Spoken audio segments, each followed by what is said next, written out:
India news. बात आज हम करेंगे एक खास मुद्दे की, क्योंकि देश में बहस सनातन को लेकर चल रही है, लेकिन कुछ लोगों पर आरोप है कि वो सनातन विरोधी हैं। क्या वाकई सनातन विरोधी हैं? आज हम चर्चा करेंगे दामोदर यादव, जो इस वक्त हमारे साथ मौजूद है। दामोदर जी, आपका स्वागत है इंडिया न्यूज पर। बहुत बहुत धन्यवाद मनोज जी। एक सवाल मैं पूछना चाहता हूं, क्योंकि अक्सर ये चर्चा आती रहती है। आपको सनातन से कोई परेशानी है? सनातन से कोई तकलीफ है? और अगर नहीं है तो आप सनातन विरोधी बयान क्यों देते रहते हैं? क्योंकि कई लोग इस बात का जिक्र करते हैं। मनोज जी, मैं यादव होने के नाते कृष्ण वंशज कहलाता हूँ। ठीक है। और जिसने भगवान श्री कृष्ण के कुल में जन्म लिया हो वो सनातन का विरोधी तो हो नहीं सकता। जहां तक मेरे बयानों की बात है, मेरे बयान सनातन विरोधी कभी नहीं होते।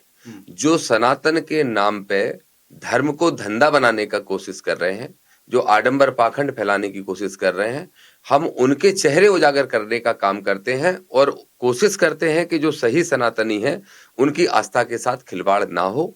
ये हमारा प्रयास रहता है। अब उनकी जो ट्रोलर हैं और उनके जो समर्थक हैं वो इस तरीके का जानबूझ के पैसा खर्च करके प्रेजेंट करवाने की कोशिश करते हैं कि दामोदर की बात ना सुनी जाए, नहीं तो उनके खिलाफ एक माहौल बन के तैयार हो जाएगा। नहीं, ऐसा कौन करते हैं? कौन लोग करते हैं? ये आपको मालूम है, आजकल जो पोस्टर बॉय हैं, मैं तो कहता हूं एक सत्ताधारी दल के पोस्टर बॉय हैं धीरेन्द्र शास्त्री, वो ऐसा करते हैं। और वो इसलिए ऐसा करते हैं क्योंकि जब जब उन्होंने गैर संवैधानिक कोई बात की या फिर उनकी भाषा की जब वो मर्यादाएं लांघते हैं, एक संत के चोला पहन के और एक कथावाचक की मंच पे बैठ के जब वो अनर्गल बयानबाजी करते हैं, तो मैं उनके ऊपर बोलने का काम करता हूं। उसको वो सनातन विरोधी सिद्ध करते हैं। लोग 4 लाख, 5 लाख, 8 लाख, 7 लाख भीड़ सुनने आती है उनको छूना चाहती है भीड़।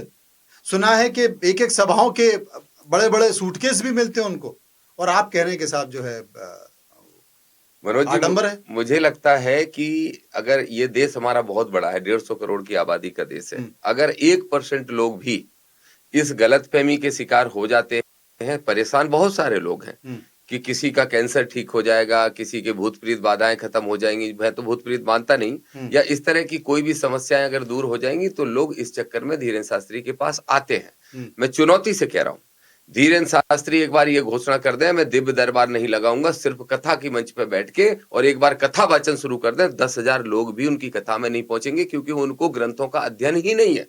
अच्छा, उनको शास्त्र के बारे में कोई बिल्कुल अध्ययन नहीं है। मैं तो उनको कई बार चुनौती दे चुका हूं। जब वो मेरे ऊपर उल्टा सीधा बोले थे तो मैंने कहा था कि अगर आप में हिम्मत है तो मेरे साथ शास्त्रार्थ करो। मैंने शास्त्र पढ़े हैं, मेरे दादा ने मुझे पढ़ाए हैं, रामचरितमानस, शिव पुराण, गीता, हर चीज का मुझे अनुभव है, अध्ययन है। जी हाँ, और इतना अध्ययन है कि अगर धीरेन्द्र शास्त्री को उससे 10% भी हो तो मैं मान जाऊंगा कि हाँ, मैं सनातन विरोधी हूं और धीरेन्द्र शास्त्री ही असली सनातनी है। सच बात यह है मनोज जी, ये सनातन के दुश्मन है। इनको अगर मैं उजागर कर दूंगा तो सनातन सुरक्षित रहेगा, लेकिन ये सनातन के नाम पे बड़ा धंधा करके राजनीतिक एजेंडे को पूरा करना। आपको डर नहीं लगता? आपको पता है उनकी भगवान से बात होती है टेलीफोन पे। अगर उनकी भगवान से बात होती है तो फिर उनको सुरक्षा की भी जरूरत नहीं होना चाहिए। अगर उनकी भगवान से बात होती है, वो लंकेश से बात करते हैं। मैंने तो रामायण में पढ़ा है कि लंकेश के पास मन की गति से चलने वाला एक रथ हुआ करता था। फिर क्यों हेलीकॉप्टर हवाई जहाज से घूम रहे हैं? उन्हीं का रथ मंगा लिया करें। और आज के युग में जो हनुमान जी से बात कर लेता हो, जो रावण से, मैंने तो सुना था रावण मर गया, मुझे नहीं पता, उनका कहीं कनेक्शन होगा। तो अगर वो रावण और हनुमान से बात कर लेते हैं तो ना ही सुरक्षा की जरूरत है, ना ही कैंसर अस्पताल बनाने की जरूरत है। हाँ, हाथ रखो और कैंसर ठीक, कैंसर ठीक। और मैंने तो एक कोर्ट में केस लगाया है, उसमें प्रमाण भी दिया है जज को जबलपुर में। क्या? मैंने ये साक्ष्य प्रस्तुत किया है कि एक 4th स्टेज कैंसर वाला उनके पास गया, उनने दावा करते हुए कहा कि कोई बात नहीं, इतनी परिक्रमा और कर लो, ये विभूति ले जाओ, गौमूत्र पीने लगो, ठीक हो जाएंगे। उन्होंने दवाई बंद कर दी, उनकी मौत हो गई। और मौत हो गई तो जिम्मेदार पंडित धीरेन्द्र शास्त्री है। और इसीलिए मैंने लगाया, मैंने कोर्ट गया हूं इस मुद्दे को लेके कि धीरेन्द्र शास्त्री अपनी कथा की मंचों पर बैठ के छूत अछूत की भी बात करते हैं और हेट स्पीच देते हुए एक धर्म के लोगों, विशेष के लोगों को टारगेट करने का काम करते हैं। तो सांप्रदायिकता भी फैलाते हैं, छुआछूत भी फैलाते हैं। जिस भाषा का वो इस्तेमाल करते हैं, टट्टर बंदे, लकड़ी लगे, आगी के लगे, उन सबसे बच्चे जो जिनके घर के लोग फॉलो करते हैं, उनके बच्चे तक ठटरी बंदे की गालियां आजकल देने लगे हैं। तो ये सारी की सारी चीजों के लिए उनकी कथा बैन होना चाहिए, इसके लिए मैं कोर्ट गया हूँ। वो बताते हैं धर्मांतरण को लेकर बड़ा वो करते हैं, धर्मांतरण नहीं होना चाहिए, गरीबी नहीं होना चाहिए, लेकिन बताते हैं धर्मांतरण को लेकर या लव जिहाद को लेकर ही शायद परिवार में कोई ऐसी विसंगति रही है जो कि लगातार एक पीड़ा है, उनके दर्द है मन में जो बार बार निकल कर आता है। मैं ऐसा मानता हूं मनोज जी, ये थोड़ा व्यक्तिगत हो जाएगा। मैं हमेशा मुद्दों पे बात करते हुए ऐसे मुद्दों पे बात करता हूं और हमेशा मर्यादा संवैधानिक दायरे में बात करता हूं। वो उनका व्यक्तिगत हो जाएगा, लेकिन उनकी पीड़ा जरूर निकलती है और जो सुनने में आता है तो मुझे लगता है कि इस तरीके का कोई घटनाक्रम हुआ है। लेकिन मैं ये भी कहता हूं भाई कि अगर धर्म की रक्षा करना है या धर्मांतरण करने वालों पे बैन लगाना है तो उनको इसके लिए कोई अच्छा कदम अगर वो सकारात्मक पक्ष में उठाएंगे तो मैं भी तैयार हूं। वैसे तो सबको स्वतंत्रता है अपने मन से अपना धर्म मानने का, अपना ईश्वर चुनने का और अपना जीवन साथी भी चुनने का। तो इसमें धीरेन्द्र शास्त्री को मेरे ख्याल से तो कोई दिक्कत नहीं होना। बुंदेलखंड से आप भी आते हैं, बुंदेलखंड से पंडित धीरेन्द्र शास्त्री भी आते हैं, लेकिन बुंदेलखंड की जमीन ऐसी है जहां गरीबी चरम पर है, जहां भुखमरी चरम पर है, बड़ी संख्या में लोग पलायन कर रहे हैं। मैं तो ये कह रहा हूं कि आप लंदन में, आप इंग्लैंड में, आप अमेरिका में, आप ऑस्ट्रेलिया में सफाई कर रहे हैं, बुंदेलखंड की धरती को आप ऐसा बना दो कि कोई भी गरीब ना रहे, कोई भी भुखमरी से भूख से ना मरे। बिल्कुल ठीक बात है और ये बात मैंने भी अभी कही। उनके कुछ समर्थकों ने मुझसे बात की थी तो मैंने साफ तौर पे कहा, उन्होंने कहा कि धीरेन्द्र शास्त्री जी पूछ रहे हैं कि हमसे क्या ऐसा हुआ है कि गलतियां हो रही हैं। तो मैंने उनसे कहा कि जिस हिंदू हिंदू एक की बात करते हुए जाति पाति को दूर करने की बात करते हैं, बुंदेलखंड के अंदर ही सबसे ज्यादा एट्रोसिटी होती है। रोज जातिगत घटनाएं होती हैं डेली और उसके किसी भी एक घटना पे धीरेन्द्र शास्त्री का कोई बयान नहीं आता। झांसी के रेलवे स्टेशन पे जब आप जाके देखोगे तो हजारों लोग आज की तारीख में पलायन करने की स्थिति में है। वही टीकमगढ़, वही सागर, वही छतरपुर, वही एरिया है, वहीं के धीरेन्द्र शास्त्री रहने वाले हैं। इस दिशा में कोई कदम धीरेन्द्र शास्त्री नहीं उठाते। कथा बांचना, कथा वाचक संत हो मनोज जी, ये जरूरी नहीं है। संतों का सम्मान हम भी करते हैं, प्रेमानंद जी जैसे संतों का, हरिगिरी महाराज, बहुत सारे संतों का हम सम्मान करते हैं। अगर उनके अंदर संत वाले जरा भी गुण दिखाई देंगे तो मैं भी उनका सम्मान करने का काम करूंगा।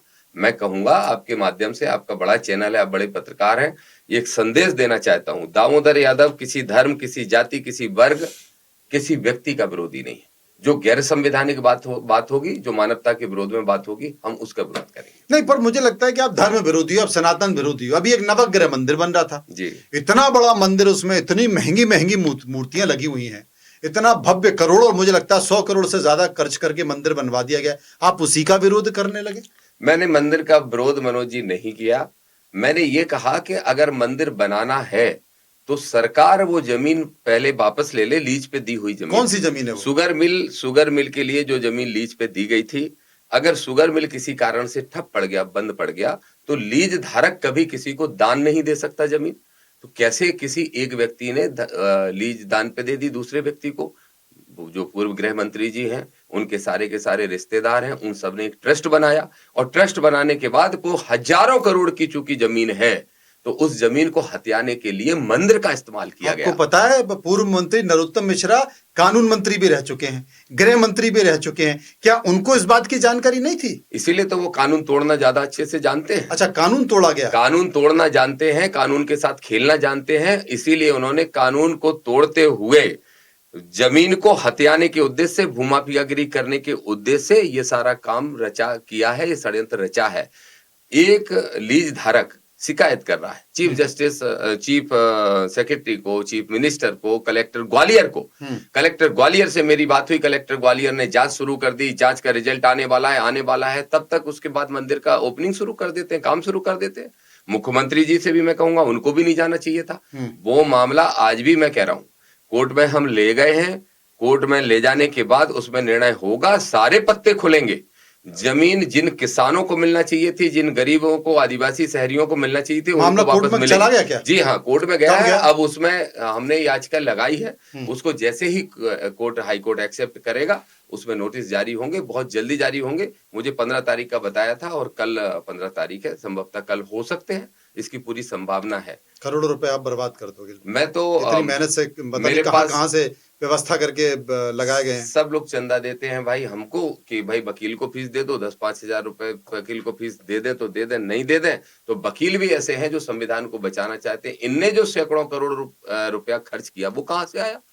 कहां से आया पैसा? है तो जनता का पैसा, करप्शन का पैसा है, पहली चीज। दूसरी वो जो जमीन है, दूसरी मनोज जी जो जमीन है, वो जमीन जब सरकारी है, ये बिल्कुल प्रमाणित है कि वो जगह सरकारी है। अच्छा, पूरे प्रमाण है आपके निश्चित पास? रूप से प्रमाण है। और जब जगह सरकारी है तो मैंने मुख्यमंत्री जी से एक आग्रह किया, आपका चैनल के माध्यम से फिर आग्रह कर रहा हूं कि सरकार की जमीन है और जनता का पैसा है, बनाने वाला पैसा जनता का है और जमीन सरकार की है, तो मध्य प्रदेश की सरकार, धर्मस्व विभाग उसको अपने अंडर ले ले, अब आधिपत्य में ले ले। अच्छा, मंदिर को तोड़ने के बिल्कुल पक्ष में नहीं है? बिल्कुल नहीं। मैं कह रहा हूं बिल्कुल मंदिर नहीं तोड़ा जाए, मंदिर की रक्षा, सुरक्षा, सम्मान सब कुछ हो, लेकिन मंदिर पे होने वाला चढ़ावा किसी की कोई अपनी उसको प्रॉपर्टी के रूप में यूज ना करे, कोई अपनी उसको शब्द गलत हो जाएगा, ऐशो आराम के खर्चे ऐशो आराम में यूज हाँ। ना करे, और किसी की निजी संपत्ति ना हो के वो धर्मस्व विभाग के अंतर्गत मंदिर का संचालन हो। कलेक्टर ग्वालियर का उसके ट्रस्ट का चेयरमैन रहेगा और जो भी चढ़ावा उसमें आएगा वो जनहित के मुद्दों में खर्च होगा,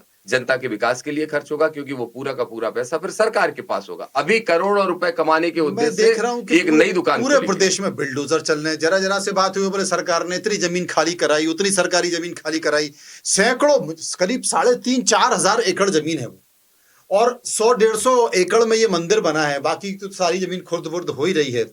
सरकार के कान में जूचक नहीं रहेगी? आपने कहा डीएम को शिकायत, मुख्यमंत्री को शिकायत, चीफ सेक्रेटरी को शिकायत, उसके बाद भी सरकार को नहीं दिख रहा, तो क्या सरकार दबाव में है, प्रभाव में है? निश्चित रूप से दबाव में भी है, प्रभाव में भी है, और इस तरह के सेंसिटिव मुद्दे पे सरकार बोलना नहीं चाहती।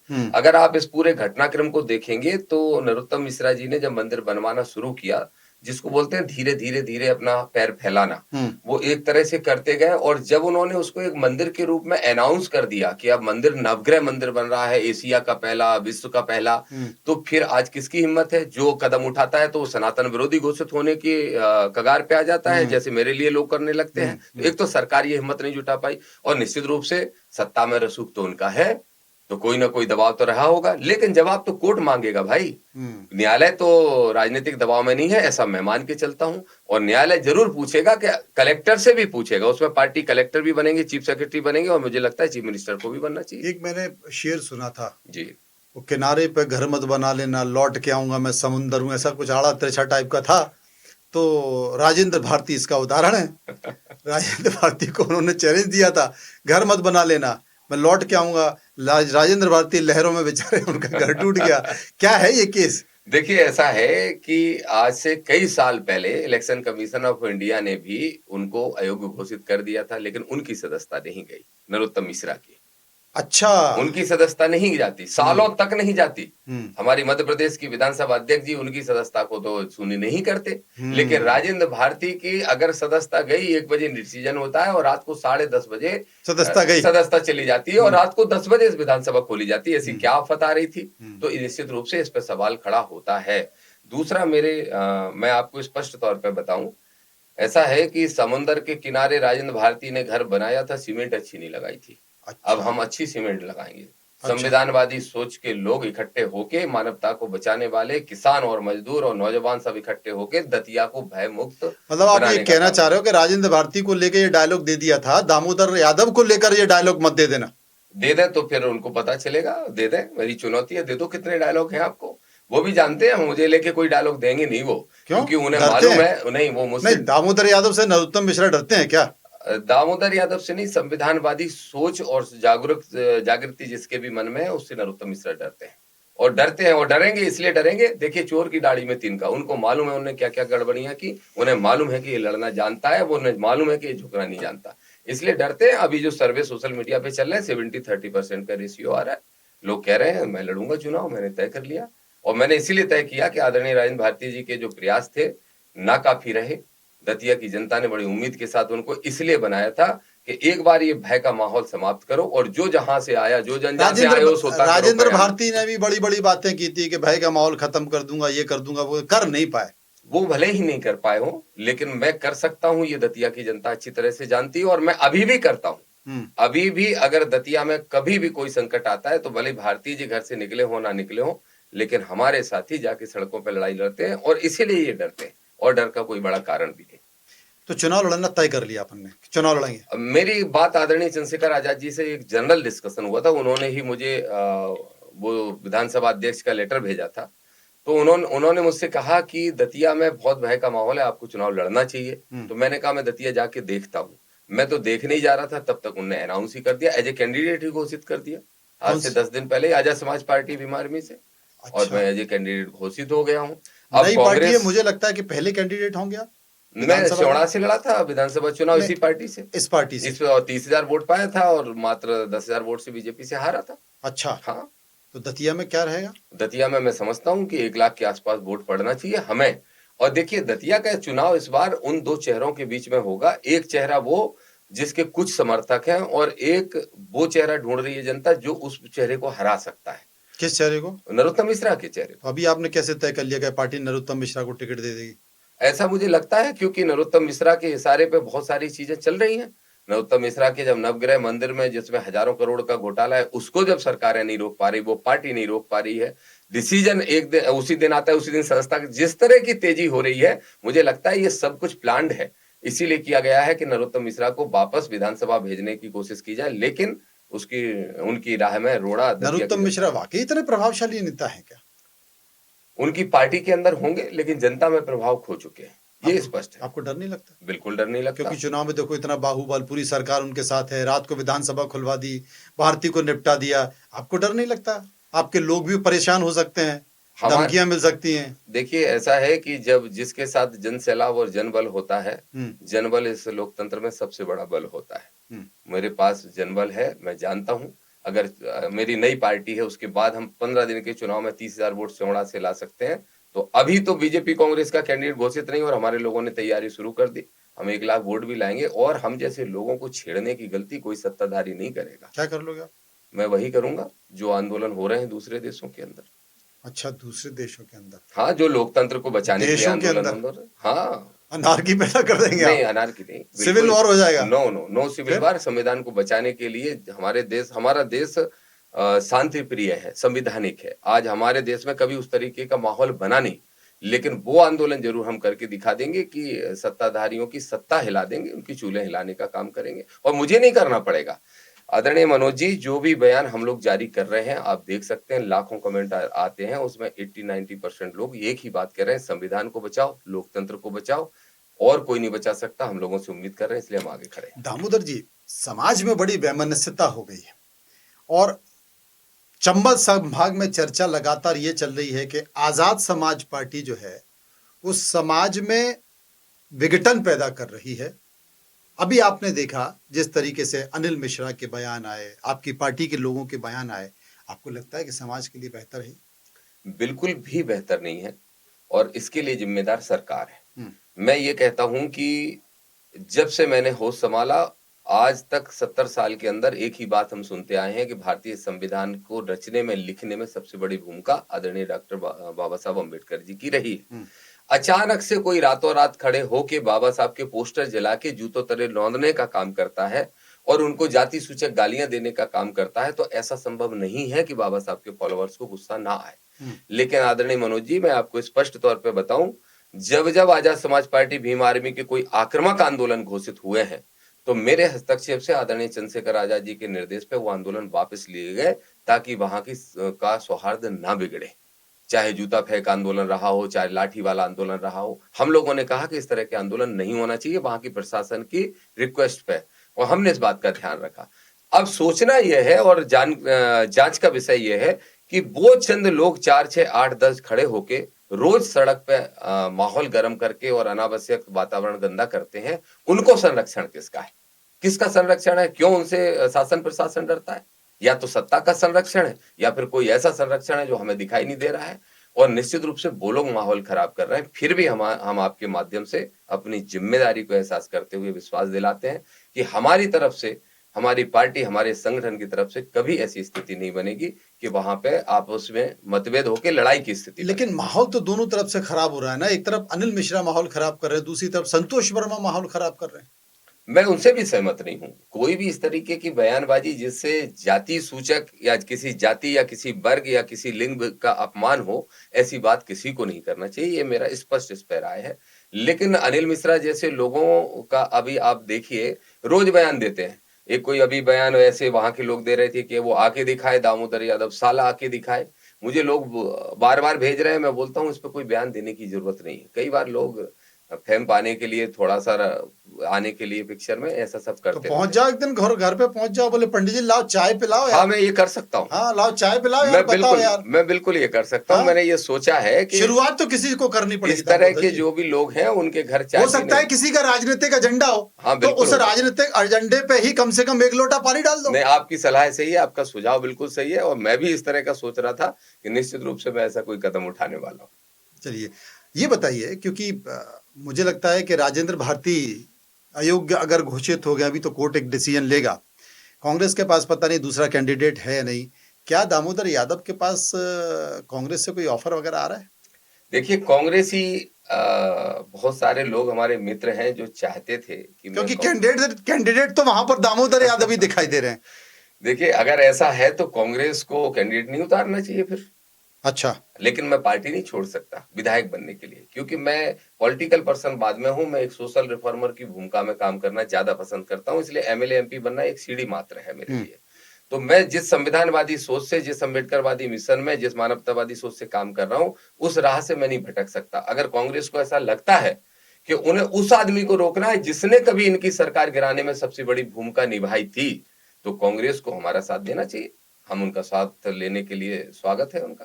मतलब आप ये कह रहे हैं कि भाई कांग्रेस को लगता है तो अब अपना कैंडिडेट खड़ा ना करें जी हाँ, और मुझे सपोर्ट कर दे। बिल्कुल करें। और उनके पास कैंडिडेट है भी नहीं, ये वो भी जानते हैं, अच्छे से सब जानते हैं। लेकिन अगर लड़ा दिया तो? लड़ाई तो कोई फर्क नहीं पड़ता, क्योंकि ये चुनाव बिल्कुल दो साइड पे होगा। एक नरोत्तम मिश्रा का समर्थन और एक नरोत्तम मिश्रा को हराने वाला, या भय से हमें निकाल के कौन आजाद करा सकता है, वो कौन आ चेहरा है। तो उसमें मुझे नहीं लगता है कांग्रेस के पास वाकई ये स्थिति हो गई दतिया में? निश्चित रूप से ये स्थिति है। इसके पीछे कारण क्या है? इतना दर्द क्यों है आदरणीय मनोज दतिया जी, की जनता में? इतना दर्द क्यों है? मैं आपसे कह रहा हूँ, हाँ। जनरल वर्ग, सामान्य वर्ग के लोगों की अगर दिल पे हाथ रख के पूछ लो, तो कोई जन्मदिन तक अपना नहीं मना पाता वहां का वैश्य वर्ग का आदमी। क्यों? ना सिर्फ वैश्य वर्ग, मैं ब्राह्मण समाज की बात कर रहा हूँ। आधे से ज्यादा लोग ऐसे हैं जो उनसे संतुष्ट नहीं है, असंतुष्ट हैं। और कोई जन्मदिन मना लेता है और होर्डिंग बना के 4 लगा देता है बेटे के, और उसमें उनका या उनके बेटे का फोटो नहीं होता है, तो उसको अगले दिन पुलिस तलाशने लगती है। ये माहौल दतिया में है। कोई जन्मदिन रेस्टोरेंट नहीं मना पाएगा, कोई कार्यक्रम उनकी मर्जी के बिना नहीं कर पाएगा। अभी 2 साल से जनता थोड़ी सी राहत महसूस कर रही थी, लेकिन इस बात से जरूर दुखी थी कि भाई कुछ विरोध में ऐसा होना चाहिए था कि इनका करप्शन भी उजागर होता। वो आदरणीय भारती जी पता नहीं क्यों नहीं कर पाए। तो अब वापस से जनता ये कह रही है कि वो जो एक हमारे गांव में उधर ग्वालियर चंबल में और बुंदेलखंड में कहावत होती है, कौन आया हुआ आ जाएगा, खा जाएगा, वो वाली स्थिति है। और लोग घबराए हुए हैं, उन्हें तो बस मौका चाहिए कि वो डेट आ जाए कि एक दिन वो इनकी स्थायी रवानगी कर दे वहां से। अभी 7,000 से की थी, अब 27,000 से करने का काम करेंगे। लेकिन स्थायी रवानगी कहां से होगी? देखिए सरकार उनकी है, दामोदर यादव चुनाव जीत भी जाते हैं तो सरकार के आगे, इतनी बड़ी सरकार के आगे एक दामोदर यादव क्या कर लेंगे? कर लेंगे। अगर इतने बड़े धीरेन्द्र शास्त्री के आगे कर सकते हैं, अब हाथ जोड़ने लगे ना कि भैया हमें उनके बारे में कुछ नहीं बोलना, मैंने नेताओं के बारे में बोलना बंद कर दिया। कोई तो संपर्क धीरेन्द्र शास्त्री ने कुछ सूचना मुझे भिजवाई है तो, क्या? तो धीरेन्द्र शास्त्री से बड़े नरोत्तम मिश्रा नहीं है, क्योंकि नरोत्तम मिश्रा को तो पीएम ने नहीं बोला, मेरा छोटा भाई नहीं, धीरेन्द्र ऐसा शास्त्री को क्या बोला है दामोदर? सिंगल हड्डी है, मुझे तो लगता है कोई बॉडी भी नहीं है, कोई बॉडी बिल्डर भी नहीं है, डोले शोले भी नहीं है। तो धीरेन्द्र शास्त्री ने अगर हाथ जोड़ लिए और नरोत्तम मिश्रा दतिया छोड़ के भाग जाएंगे तो क्या है दामोदर यादव में? मैंने फिर कहा कि संविधान की ताकत है, सच्चाई है, माँ बाप का आशीर्वाद है, और जो करता हूँ पूरी ईमानदारी से करता हूँ, पूरी निष्ठा से करता हूँ। एक पैसे का एक दाग नहीं है आज तक जीवन में। राजनीति, मेरे पिताजी मुझे घर से मिटना कहते थे, लाड़ प्यार में मिटाने वाला। जमीन जायदाद जो दादा ने दी है उससे पैसा कमाता था, और पूरा गरीबों में खर्च करता हूँ, किसानों की मदद करता हूँ, बस ये काम करता हूँ। वो जनबल हमारे साथ है, वही दामोदर का सबसे बड़ा बल है। एक नाम सुना था मैंने फूल सिंह बरैया का, जब वो बसपा में थे, बसपा से फिर अलग हुए और उसके बाद लगा कि चंबल संभाग और मध्य प्रदेश में ताकत निकल कर आएगी, लेकिन वो पुंज कहीं धूमिल हो गया। क्या मैं उस पुंज के तौर पर दामोदर यादव को देख रहा हूँ?